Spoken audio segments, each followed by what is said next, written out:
welcome back to another episode on Chris and Uncensored Japan.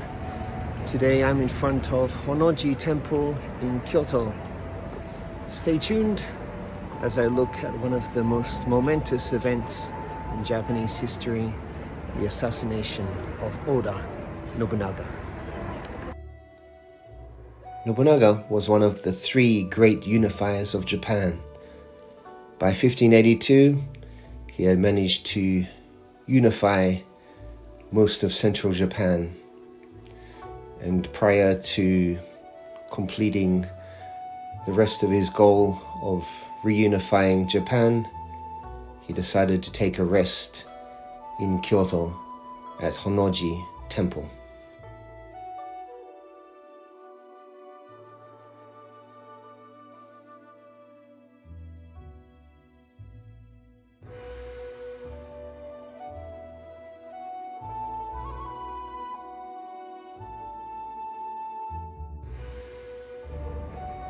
On the early hours of June 21st, 1582, Honnoji Temple, where Nobunaga was residing with 70 followers, was surrounded by the 13,000 troops of a traitorous vassal called Akechi Mitsuhide. So stay tuned as I look at dispelling two myths that people commonly have about this event.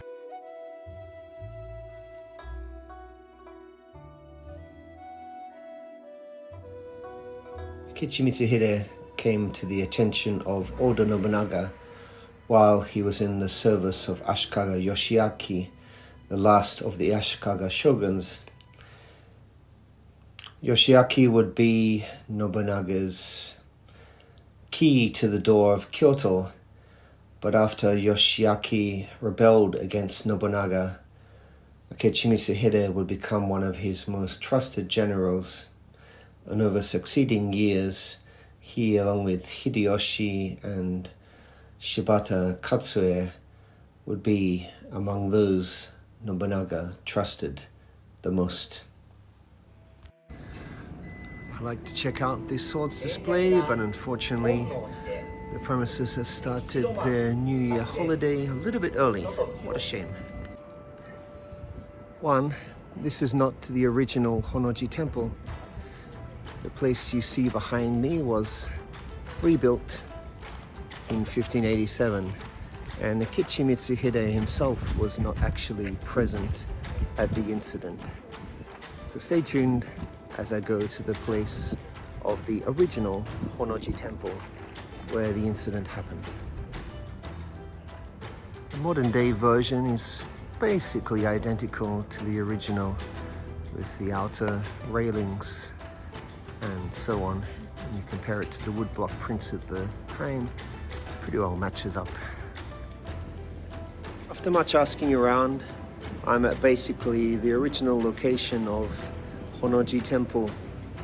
It was here on the night of June 21st, 1582, where Nobunaga was residing. In the present day, aged care center and high school occupy the former location.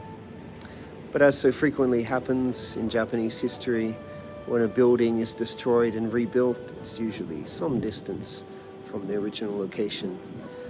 Not even most of the local Kyoto people knew where the original location was.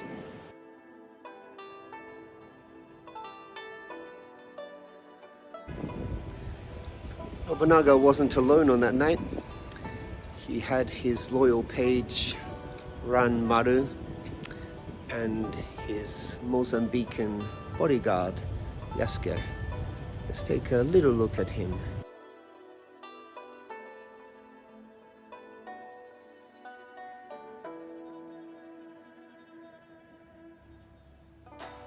When Yasuke first arrived in Japan, such was the curiosity and phenomena around his presence that there was a crowd crush, especially in Kyoto, to see him, and many died just so they could get a glimpse of this dark-skinned human being.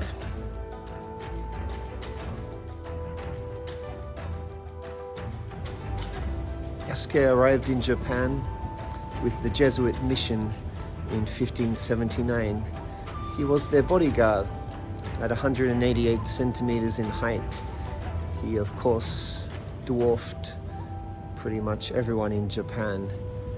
And it wasn't long before he came to the attention of Nobunaga.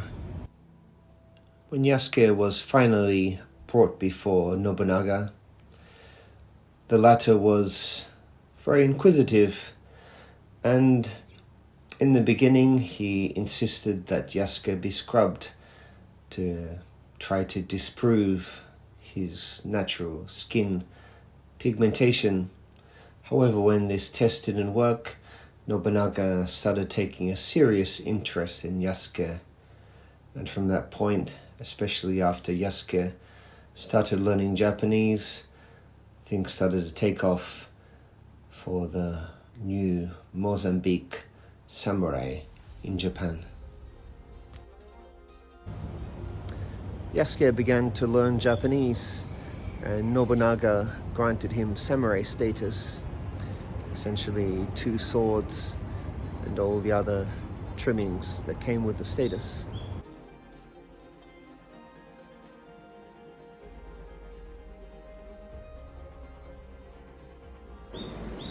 Yasuke was certainly present at the final battle of Temokuzan in 1582, which finished off the Takeda, and he almost certainly met Tokugawa Ieyasu on the return trip and had conversations with him.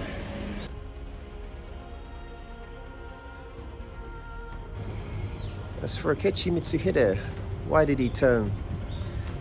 There's been a number of speculated reasons over the years. Nothing has really been made certain. There are a number of occasions where Nobunaga is said to have insulted and humiliated him. But there's also another possible reason, that as Nobunaga was preparing to invade Shikoku, where Chosokabe Motochika, Mitsuhide's friend, was based, this could have been the final incentive for him to turn against Nobunaga. Nobunaga had ordered Mitsuhide to go to Hideyoshi's aid with 13,000 soldiers. This aid had been requested by Hideyoshi himself. But as a result, Nobunaga was left unprotected and vulnerable at Honnoji Temple. And after appealing to further orders and following his ordered route, Mitsuhide gave the fateful order that the enemy, meaning Nobunaga, is in Honnoji. But unlike popular perception, he sent a portion of his army under a subordinate to attack Honnoji. Mitsuhide himself was never there.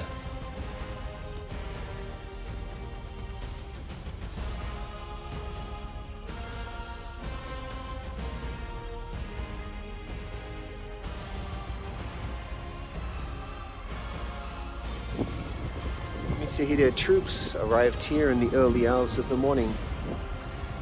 There was little Nobunaga or those with him could do to mount a defense.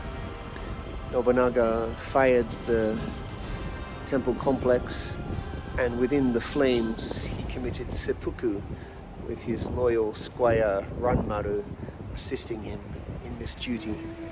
Yasuke fought with the strength of 10 men. Having settled for the night, he would have been unarmored. It quickly became apparent that he was fighting to buy time for Nobunaga to commit suicide in the honorable samurai course and to bring news to his son at Himeji Castle. He doubtless sustained minor wounds during this process. It's likely that Yasuke was sent with Nobunaga's head to take it to his son, who was at Nijo Castle a bit behind me. This is not actually the original one, but it's another reconstruction.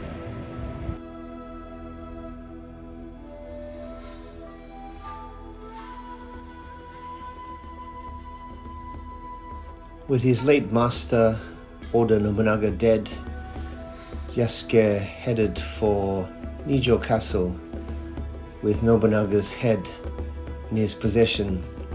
In order to do this, he had to break out of the surrounding Akechi samurai perimeter, and he did this with his customary ferocity. At Nijo Castle, Yasuke fought like a man possessed in the defense of Nobunaga's son, Nobutaka. But there were just too many Akechi troops, and in the end, they were overwhelmed. Yasuke was captured, and Nobutada was forced to commit seppuku like his father.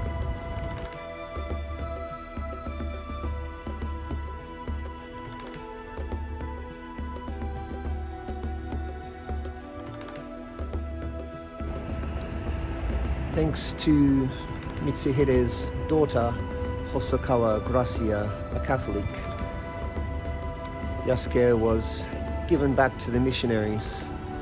He wasn't killed. And after that, he disappears from the historical record books. In recent times, there's been speculation as to what Mitsuhide's ultimate goals were after causing the death of Nobunaga. If he'd been given more time, he might have consolidated his rule, and he did have the right lineage to the Minamoto and Fujiwara, so it is possible that he may eventually have become shogun. But he didn't get enough time. Hideyoshi was soon to lead an army of vengeance against Mitsuhide, so stay tuned to see what happens next at the Battle of Yamazaki. The assassination of Nobunaga sent shockwaves throughout Japan, but ultimately it would be his subordinate Hideyoshi who would take up where he left off, and then after him, Tokugawa Ieyasu.